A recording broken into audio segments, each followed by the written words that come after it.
Finalmente oggi faccio un salto di qualità non da poco. Andiamo a costruire dei nuovi monitor da studio per la mia postazione da editing. Ovviamente parliamo di Dogma, le nuove coppie di casse appena uscite del grande Mike Borghese Audio. E questa è la reazione che ho avuto al primo ascolto. Con la scusa quindi di andare a costruire questi monitor da studio per Mike e per me, andiamo anche a sistemare la mia postazione in ufficio per renderla sicuramente molto più operativa e funzionale anche per il video editing, visto che finora ho utilizzato le casse del Mac che, se Mike lo sapesse, mi spacca la faccia. Per tutti gli appassionati di audio in ascolto, quindi qua sotto in descrizione trovate tutti i link del canale di Mike con il video che è appena uscito proprio sulla realizzazione e spiegazione nel dettaglio dal punto di vista audiofilo di questo set di monitor da studio. In questo contenuto invece andremo a vedere proprio la realizzazione di per sé del monitor in legno. Venite che vi spiego come lo andremo a fare. Dovremo realizzare 8 coppie di monitor, 8 coppie, no, 8 casse, 1, 2, 3, 4, 5, 6, 7, 8, quindi 4 paia. Dovremo andare a realizzare 4 paia di monitor, quindi 8 casse singole separate, 4 monitor per me, 4 monitor per Mike. I materiali che ho scelto per i miei sono Vicromat nero con il frontale in rovere, mentre quelli per Mike li faremo in Vicromat rosso e in Vicromat blu. Prima cosa da fare, ho questa tavola qua di rovere, lo andiamo a prendere, lo andiamo a piallare a 19 mm e poi lo andiamo a unire le parti per creare il frontale, che poi andremo a fresare alla CNC.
Ottimo, arrivati a questo punto ho preparato tutte le tavolette da incollare per realizzare il nostro speaker. Per fortuna sono riuscito a ottimizzare un po' di scarti e non utilizzare le tavole quelle grandi, per cui incolliamo e poi basta!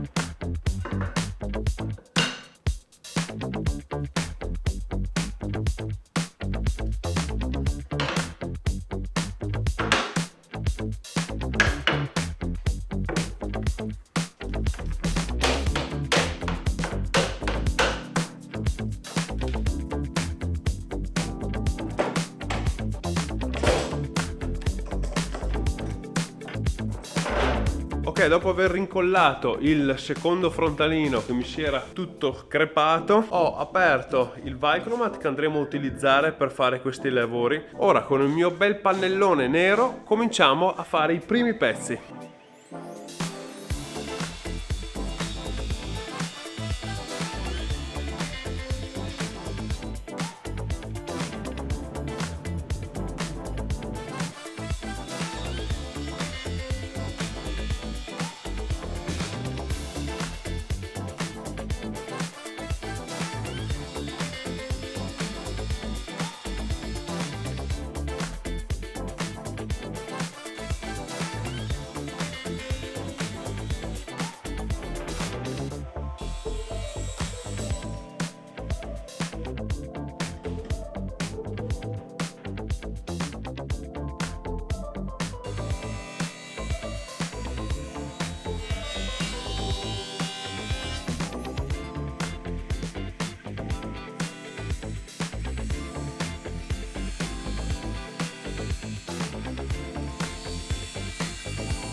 Per quelli che non lo conoscessero, il Vicromat è un materiale composito simile all'MDF ma migliorato. Infatti è sempre realizzato con fibre di legno, però colorate in massa e legate insieme con resine speciali. Il Vicromat, a differenza dell'MDF, ha una migliore resistenza meccanica e all'umidità, è più facile da rifinire e non richiede verniciature proprio perché è già colorato. Non è la prima volta che utilizzo questo materiale, l'ho già utilizzato per fare l'insegna di un altro progetto ed è veramente spettacolare. Per gli amici audiofili in ascolto vi consiglio di andare in descrizione, andarvi a vedere anche il video di Mike dove vi spiega nel dettaglio tutte le caratteristiche di questi studio monitor. Inoltre c'è la possibilità di acquistare il cabinet in Vicromat in edizione limitata, potendo fare un mix and match di vari colori. Ok, arrivati a questo punto tutti i pezzi sono stati preparati, dobbiamo passare all'incollaggio. Prima di farlo però bisogna prendere questi pezzi R1 e R2 e il back, quindi la parte dietro, che hanno bisogno, come state vedendo, di un foro. Questo foro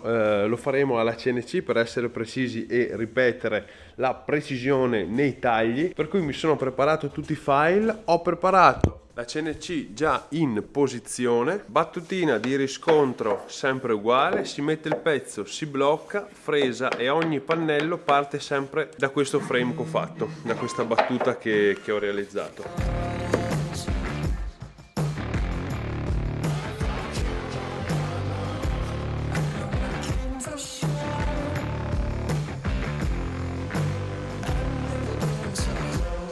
Ok, funziona, è venuto bene. Da regolare un attimo quello che è la profondità totale, perché lascia questa onion skin pellicolina verso la fine, per cui mi metto sotto adesso e via con tutti i pezzi da fare.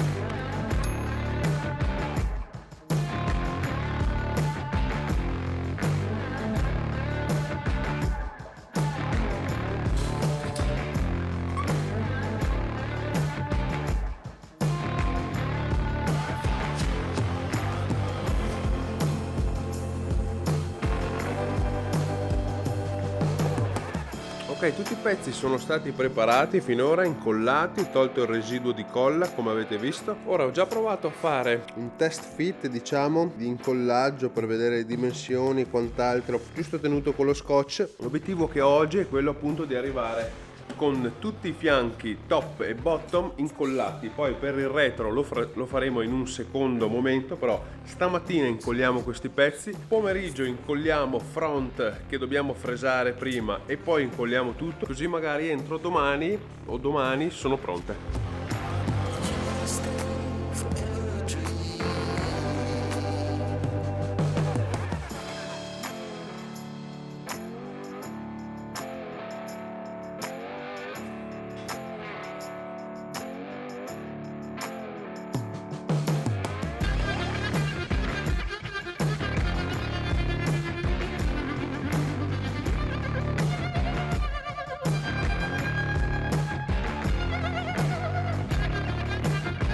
Ok, la colla si è già asciugata, è andata da Dio. Questo Bostik Legno Max Express, 30 minuti di asciugatura, l'ho lasciato per un'oretta 2, ma è completamente solido, possiamo già passare alla seconda fase. Seconda fase, quella di andare a incollare sul retro il retro con il reflex che abbiamo già incollato ieri sera.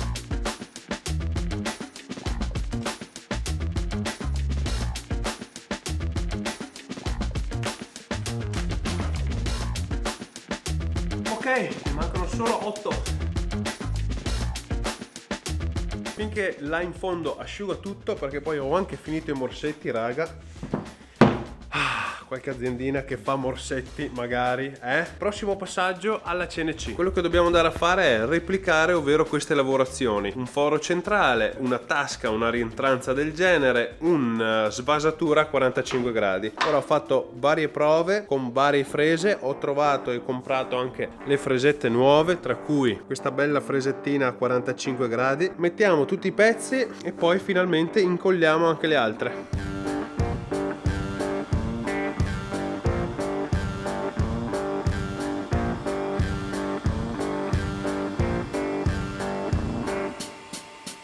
Questo, raga, è il risultato finale. È venuta una bellezza. Cianferino di 1 millimetro. Qua cianferino di 5 mm, mi piace molto, anche blu, che spettacolo, che robetta. Ora incollo i frontali su questo e anche per oggi chiudiamo.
Ok, a questo punto ho portato tutte le casse, quelle nere col frontale in rovere qua davanti, preparate per la finitura che daremo sempre la solita, ve la ripeto, è una finitura acrilica bicomponente, potete prendere sia quella della Adler sia quella della Ver in legno che sto usando adesso, il risultato è identico. Utilizzo un gloss 5, quindi molto molto opaca, non vedo l'ora di vedere come verranno con la finitura. Oh! Mamma mia!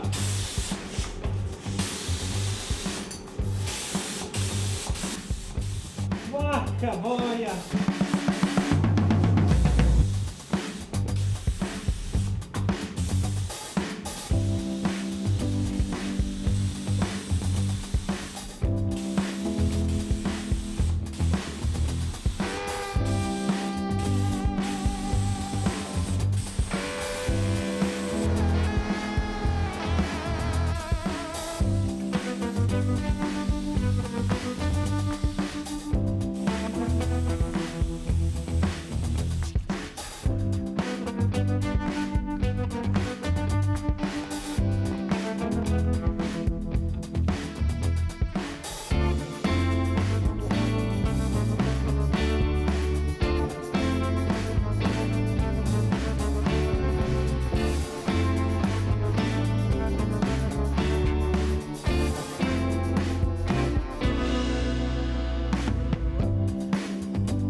Per l'ultima parte ci spostiamo nello studio di Mike, che nel frattempo ha già preparato tutti i circuiti e i componenti interni dei monitor. Gli ultimi passaggi sono andare a fare l'incasso per l'attacco Speakon, incollare questo materiale che serve per smorzare le risonanze interne, colleghiamo i crossover agli speaker e siamo finalmente pronti per la prima prova di ascolto. Ok, è finito il primo assemblaggio della prima coppia per la prova di ascolto che faremo adesso. Finalmente ascoltiamo